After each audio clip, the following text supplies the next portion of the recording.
Rico McGee, another episode of the Ruler's Minute, man. I am here with three of the champions of the Cleveland Crunch, MILS 2024, excuse me. Almost said his back. Championship soccer team. I'm here with Admir Sol. Drake, you're good. I'm so sorry. McCain Spragling. And I'm also here with Kevin Blackwood, man. Gentlemen, thank you guys so much for being a guest on my show. Thank you for having us. No problem at all. First of all, my first question, how you guys just all feeling? After the it's been one hell of a season, but you guys pulled through and you made it. What was your thought process after losing that first game of the season, and then, what was just the thought process? Who wants to go first? You can go first. MVP, go first. Um, Obviously, losing the first game was tough. Um, I think a lot of us were missing half our guys, but at the same time, just getting used to it, being back and playing, getting used to indoor game, new coach, new facility where we played. So it took some time for us to adjust, but once we got adjusted, obviously we went on that long stretch of 7, 8 games, winning 7, 8 games in a row, I believe. So, like I said, all we needed was some training and some games under our belts, and I knew we'd be okay. That's good. Anybody else want to answer? So yeah, to piggyback off that, it's always gonna be, tough to lose the first game like that, especially we don't have the whole team or whatnot. Getting acclimated to new players, new coaching, a new philosophy. It's gonna take some time, and over we're a good crop of guys, good crop of players that have been playing with each other, with and against each other for quite some time now. So I know eventually that chemistry, that camaraderie it's gonna get there. So that's why we went on that winning streak of 7, 8 games. Um, Seems like you guys had some struggles with Grand Rapids. I know you guys lost to them last year, and I know y'all definitely wanted to get revenge, especially during the playoffs. So explain to me, what that victory was like, in the playoffs when you guys met up and you were able to get a huge win over that team. It just just pay attention to details, getting back to the fundamentals, as it pertains to whatever it be, maybe the bumping the runners, follow runners, and or play faster. We just know that we had to beat them, whatever we got. Just once we know we come out to play Cleveland soccer, we know we're gonna win. So that's all we had to do. Okay. So the championship game, you guys beat Omaha 9-4. What did you guys see? Because it seemed like it was very back and forth in the beginning of that game. What did you see offensively, or what did you see? What adjustments? What brought on the adjustments that you guys were able to take control? Admir, you want to go? Let McCain talk a little bit.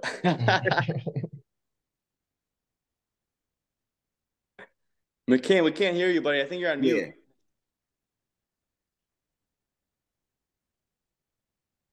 No wonder the guy's not talking. He's on mute. I can't even see him either. Yeah, it's muted. I can see your thing. It's muted now. Now you're not. I don't know. Hold on. Little technical difficulty. Hold on 1 second. Oh no. Okay. It might be your phone, McCain. Okay. Okay. All right. What was the question again, Rico? um you guys were in a back and forth with Omaha in the championship game. So what did you see offensively what weaknesses did you find offensively or defensively that you guys saw that you were able to exploit that and take advantage in the second half? Um, I mean, I think it was more just the effort that the guys put in. They didn't stop working the whole time. They pressed them at the right time. I think indoor games is a very fast game, and it's hard for a lot of guys to adjust when you press them at the right time. You have to be a very, very good player to adjust to that. And our players did a heck of a job to put a lot of pressure on the goalie, on their defenders to make a lot of mistakes, and we capitalized on their mistakes. Okay. Kevin, congratulations on everything. Admir, and congratulations on being the MVP of the Major League Indoor Soccer. How does that feel? And what credit do what credit do you give to your teammates, the coaches? You know. Well, obviously, there's 5 guys on the field, so I'm not by myself. The assists, you can't get an assist without another guy scoring, right? Or you can't score a goal with another guy passing. So all credit is to the team. But I was honestly very proud of the guys. I told them in the finals I couldn't play. I pulled my hamstring in the first quarter, and I couldn't finish the game. And neither was Kevin. Unfortunately, wasn't able to finish the game. But the guys, I could not believe how hard they worked, and they were determined and they got it done.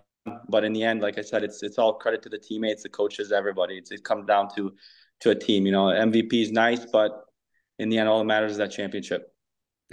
I heard that. I understand. So, to just describe like a typical day in the in the soccer team, because a lot of people may not understand, what the Cleveland Crunch, do, and the effort that it takes, within indoor soccer. On a game day or just training session? What Yeah, do you? yeah, any like really training session and then game day and then practice. Training session. Well, it comprises of a lot of things. First, we like to play something like randos, just two guys in the middle. We try to keep the ball away from them. That just help build chemistry as well. You see what players or what kind of touches they have, where they like the ball, where they like to trap, pass the ball. Then we get into a little warm up. We place on some possession, again, two-team possession, and then we do some drills, and then we scrimmage, and we really get after it. Usually, trainings are usually harder than games, in which it should be, so the games are a little bit easier. So I'm gonna let Admir take over. It seems like you guys are like playing FIFA on rookie mode with some of these teams. Looking at, I'm looking at some of the scores, and you guys have just really dominated all season long. You beat Lima at Lima by almost 20. I mean, 24-5, 18-6. You guys are putting up on average over 20 goals a game. What do you think that is that just makes you guys just click offensively that it seems like other teams just can't seem to stop or find an answer for? I think our team is just so well-rounded and dynamic.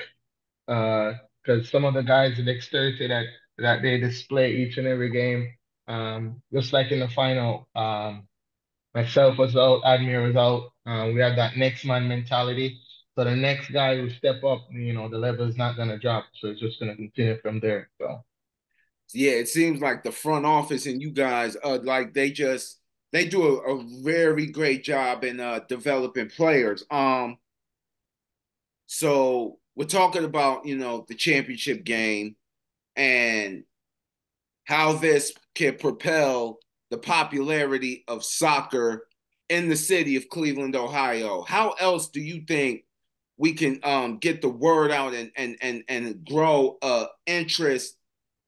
grow even more interest, I should say, in the team? And how do we go about just bringing Cleveland Crunch back, to prominence that it had in the 90s, if that makes sense.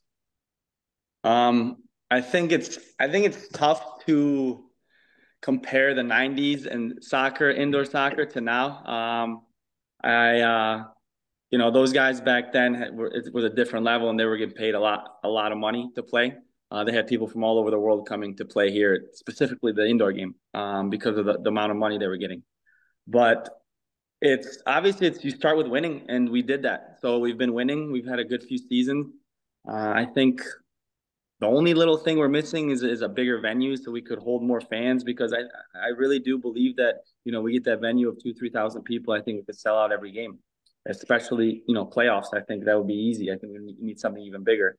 But the environment in an indoor game is very fast paced. So I know America loves their football, so they love tackles and hard and hitting each other. So I think a lot of people do enjoy the indoor game a little bit more because of that, because it is so physical, it's so fast, it's high scoring, um, and we're very good at it. And fortunately, we got it done, and I hope we continue to win. I just like I said, I think we just need that little bit of missing that venue piece a little bit that we can make it even a better environment for the fans, because ultimately without them we're nothing. Yes, sir. Yes, sir. Speaking of winning and the way you guys have won, this is now two championships, two national championships, two MLIS league championships within the last 4 years. So I mean, I think you guys are a dynasty. If you're not a dynasty now, you're all definitely close to it. What does that say about this team and this organization and these players and just the overall development of you guys? I just feel that we're resilient. We're up to the task each and every year. We set out goals that we want to achieve both individually and collectively. And ultimately, we're just trying to get back the crunch to where it was, back in the 80s and 90s, whether it be filling out a packed arena, um, winning championship, and just spreading the word and just having people, get excited about coming to the games and stuff like that. Kevin, this question is for you personally. Congratulations on becoming MLIS All League team. How are you feeling? Um, despite everything that happened, you're still a champion, still won All League.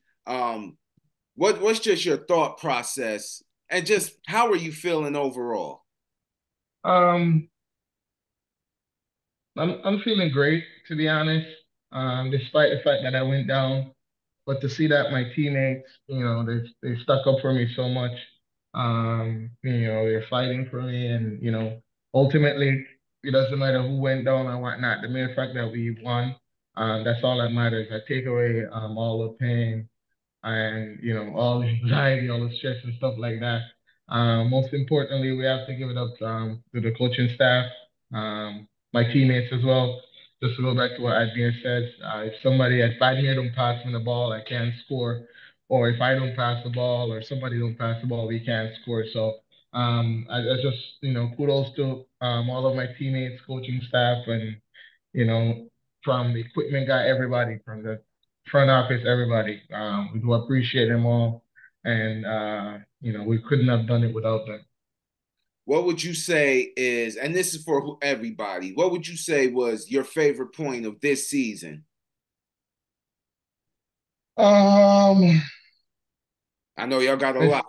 yeah, there's so many points. I would say that final, to be honest, just because the mere fact that I think we were tied um, with in first place with Omaha, and their coach, he was a little excited. I don't want to mix up excitement for arrogance, but he put out this video on social media that he was coming for us. Let you know that while he were coming, we're already there. So yeah, he said he was coming for us. He was coming for the number one spot, and they beat us in the first game, and then we beat them in the second game. So we know that in the final, no, we had to get them to tip ourselves over or give ourselves the edge. So I think that final, even though I got hurt in it, but after I rewatched the game, my teammates, they were just rock solid, man, and kudos to them. Number one in the league, you guys were tied, 9-3. I knew this was an important game for important, excuse me, an important game for you guys. Um, can you just describe, those jitters? Did you guys have any like, pretty any pre-game jitters? I guess because I know I used to box, and before every match I had, before I would step in the ring, I would have like these pre-fight jitters where you go out there and then maybe after a couple of plays or whatever, it's like okay, we've been here before. We know what to do. Can you describe just the feeling of that heading into the championship game? Yeah, I mean, Yeah, I think it was definitely different, obviously, in the playoffs than every home or away regular season game. I know myself personally, I was a little overexcited, I think, especially the first game and the second game. But I think DJ, our captain, Dave Jordan, he did a heck of a job to get us going. But it's hard not to, especially in that environment when you walk on the arena. It's a beautiful arena. So it's definitely you get motivated to play. But like you said, as soon as the first half hour is just before the national anthem, getting dressed, everything is just you want the game to start. As soon as it kicks off, within 30 seconds, you're zoned into the game, and all of that goes away. Okay. Right. For me, I think the jitters and the warm ups, you're trapping some ball, you're placing some pass because you're so excited because of the arena, what's at stake. But after a few minutes in the warm up, you're communicating with some of your teammates, whether it be laughing or our captain or Admir, Mikey, any one of those guys who are just passing on words of wisdom. Those jitters just go out the door. Sir, yes, sir. So where did you guys come from? And can you describe, your background in soccer a little bit, for people that may not know, about you guys, and I want to, tell my audience because I've covered the crunch last year. And I tell everybody like you guys are the ones that initially broke that there was never a 52-year sports curse in Cleveland because you guys broke it, and now you guys are doing a lot of winning, even more so than the three major sports teams within the last few years. Can you describe your background and where you come from, and how did you get to this point in your careers? Like, what do you want to go first? No, you can go first. Um, Soccer career or life or Yeah, it doesn't matter. So I originally was born in Europe, Bosnia, small little country next to Croatia and Serbia, and it was one big country before. And long story short, the war split up all those countries. I lived in Germany for about 7 years, and that's where I really picked up soccer as a kid. Because I don't believe I saw any type of ball over there besides a soccer ball. So that they live, breathe it. So played soccer there and fell in love with it. Then it was time to come either back home after the war or come to the States. So we ended up coming to the States with some family. And then that's how I made friends here. I didn't know speak a lick of English, and they start kicking a ball around. They're like, "Oh, who's that guy?" And they start talking about, I don't know, I don't understand, So so picked it up as a kid. Grew up in Cleveland my whole life. Played locally for Cleveland State, and that's where actually I met Blackwood too through Cleveland State because he played there a couple of years, and Oh, we all know each other. Most of the Crunch guys, I think that is also why we are so good, is because we've known each other for the last 10, 15 years, if at least.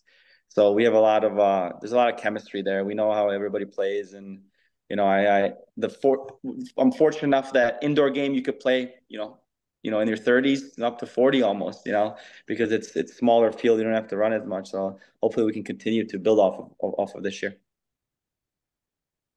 that's dope. I didn't know that. I actually cover Cleveland State basketball myself. So, that chemistry, knowing you guys as long as you've known each other, how much did that, chemistry help heading into the season, the playoffs, the championship? How important was having that chemistry? Um, it's very important because, like for example, I think in the semis we went down 1-0, and I don't know, I can't recall who, but I know one of our players, I think it was Bobby or maybe Jordan, keep on saying it's okay, only because we have built up that chemistry, that confidence in each other, knowing that it's just gonna take more than one goal or two goals or three goals to beat us. Because, like I said, we're well rounded. We can get goals from anywhere. It doesn't matter if from our forwards or our targets or midfielders, even our defenders are chipping in with goals too. So, but yeah, so coming in with that confidence, that only way to lose or to get defeat is only if we beat ourselves. So. one last question, and then I'm gonna let y'all go because I know y'all got a lot going on. If you guys could, hold on, I forgot the question. I'm sorry about that. Yeah, good. Uh, how important is it? Uh, how important is it to bring everybody back next year and then continue to build on and recruit next year? Yeah, I mean, I think the guys that came in this year, there's a lot of young guys that really stepped in and they really impressed us, and they clicked pretty quickly from the get go. So if we could get those guys back, get some of the older guys back, which I think we should, and then add a couple more guys from for the new season, I think I think we'll be a contender again to win the whole thing. Yes, sir. Yes, sir. Kevin, is there anything you'd like to add to that? No, it's always good to uh run it back with the guys that we have. Add new pieces there. You see it with the Cleveland Cavaliers and the Golden State Warriors. For a couple of years, 4 or 5 years run. They keep on bringing back their rosters and adding a few pieces there, and then they keep on winning. So hopefully we can do that, and hopefully next year if we're having this conversation again, we'll be talking about another championship. All right, all right. Well, thank you guys so much for doing my show. I really appreciate it. Thank you for coming on to the Ruler's Minute.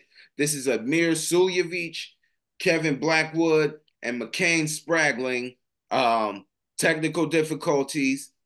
Don't worry about it. Things happen. Thank y'all. I'm Rico McGee. This has been the Ruler's Minute, and as always, we'll see you in a minute.